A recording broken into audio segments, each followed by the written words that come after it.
As someone who's played Smash Legends on and off since beta, there's one thing that bothers me about the game, and that is its lack of consistency, especially when it comes to the competitive mode.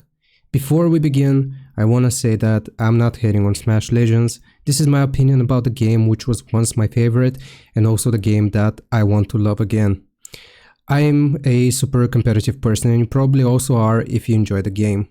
The casual player can also have fun playing all of the modes the game has to offer, such as Dominion, Duels, Team Deathmatch, Duo Deathmatch, Battle Royale, and so on. But like all other PvP games, the main focus is around the ranked mode, or in our case, the competitive mode, and I just can't get myself to like it. Here's where you say, skill diff 6-7 or whatever the hell you guys say nowadays. And while that may be true, every time I log on, I like to stalk a little bit. I stalk people I once knew. I see them have 200, 300 games and being stuck in gold. When I play with or against them, they're actually good. And it's not like a one-time thing. I've seen 3 or 4 players out of 5 who are in the same boat. Why is that? Here's my theory. The EU system isn't working as it should. I know it's a Korean game, which automatically means hardcore mode, but if you have a positive win rate, you should be climbing. Just win more than you lose and you should keep going up, right? I don't think so. The EO/MMR system has gone through so many changes since it was once invented. First season I was Master, second season Platinum 1. Did I happen to lose brain cells in the span of 1 month to make that huge of a jump? I'm not sure. Season 3, hey, I'm Master again. Maybe I'm no longer Ooga Booga. Season 4, Master with about a 50% win rate for some reason. Season 6, I didn't play much as I was getting frustrated with Inconsistency. But Season 7 I came back only to do as best as I ever had, 57.64% win rate with hella games, and be stuck in Platinum 2.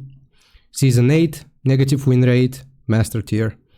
You get the idea. Those were 8 seasons of the ranked scene, 8 months, and still the EU system hadn't been settled. Now, 43 seasons later, the system has set in place, only to be super unforgiving and unfavorable to the player, which brings me to my next point. Solo queue versus duo queue. In a game where the difference between solo queuing as a mid-skilled player and duo queuing is night and day, that shouldn't be an option in my opinion. Having one less bad teammate can win you the game and will win you the game most of the time. Even the Smash Legends developers had said in their development notes back in 2022 that it will be unfair. What happened to that statement? Why are we allowing it in competitive now? If you want to play with your friends, go play casuals or customs. That's not to say that you can't climb solo queue, of course, but you have to be literally one of the best. You have to be in the top percentile to climb solo, especially when you have to face coordinated teammates who are communicating with each other. The only person I can think of who I saw climbing solo this season is Walker Italy, who is an exceptional player and carries even when he's solo. I don't think he's ever stopped playing the game, however. He's one of the OGs. What about the slightly above average Joe who starts playing competitive, is decently good, wins more than he loses, and wants to climb up the ranks? Good luck with that. You will be stuck in gold or platinum at best. The next point of inconsistency comes with the game modes. The main mode of the game, and the one that has stuck the most in competitive, is Dominion. An okay mode, a bit too chaotic in my opinion. I personally am a fan of Team Touchdown, but that's just me. I log in this season to find that competitive is now picked at random between Dominion, Team Touchdown, yay, and Team Deathmatch. Why Team Deathmatch?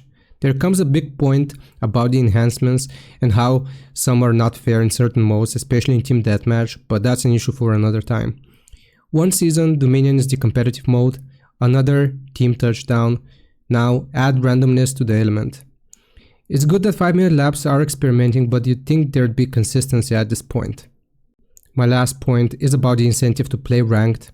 A recent addition were the honor tokens, which you receive for playing and winning competitive. And you can use them to purchase a very limited number of items, such as an icon, and there was something else, I believe it should be. Apart from that, you get an icon if you play 10 ranked games, a border depending on your rank, which you only get to keep for 1 month, and some gold again depending on your rank. You play for status and you don't get it if you can't rank up. For the longest time, Smash Legends was my favorite game. I look forward to playing it and creating content on it, but with competitive mode becoming the main focus and it being so unbalanced, it made me lose interest. And I've given it so many chances. I log in every 1 to 2 months, see if anything has changed, try hard for a few hundred games, get disappointed, sigh, and give it more time. But I'm starting to believe that it won't change at all. That's why I'm making this video. In my opinion, either the competitive mode needs to be removed, completely reworked, or if you're an average player, you shouldn't take it seriously. The sad thing is, you can't ignore the competitive mode because it's the only one that guarantees you playing with real players. I hope Smash Legends does something about this, and I hope the game has a second golden age run.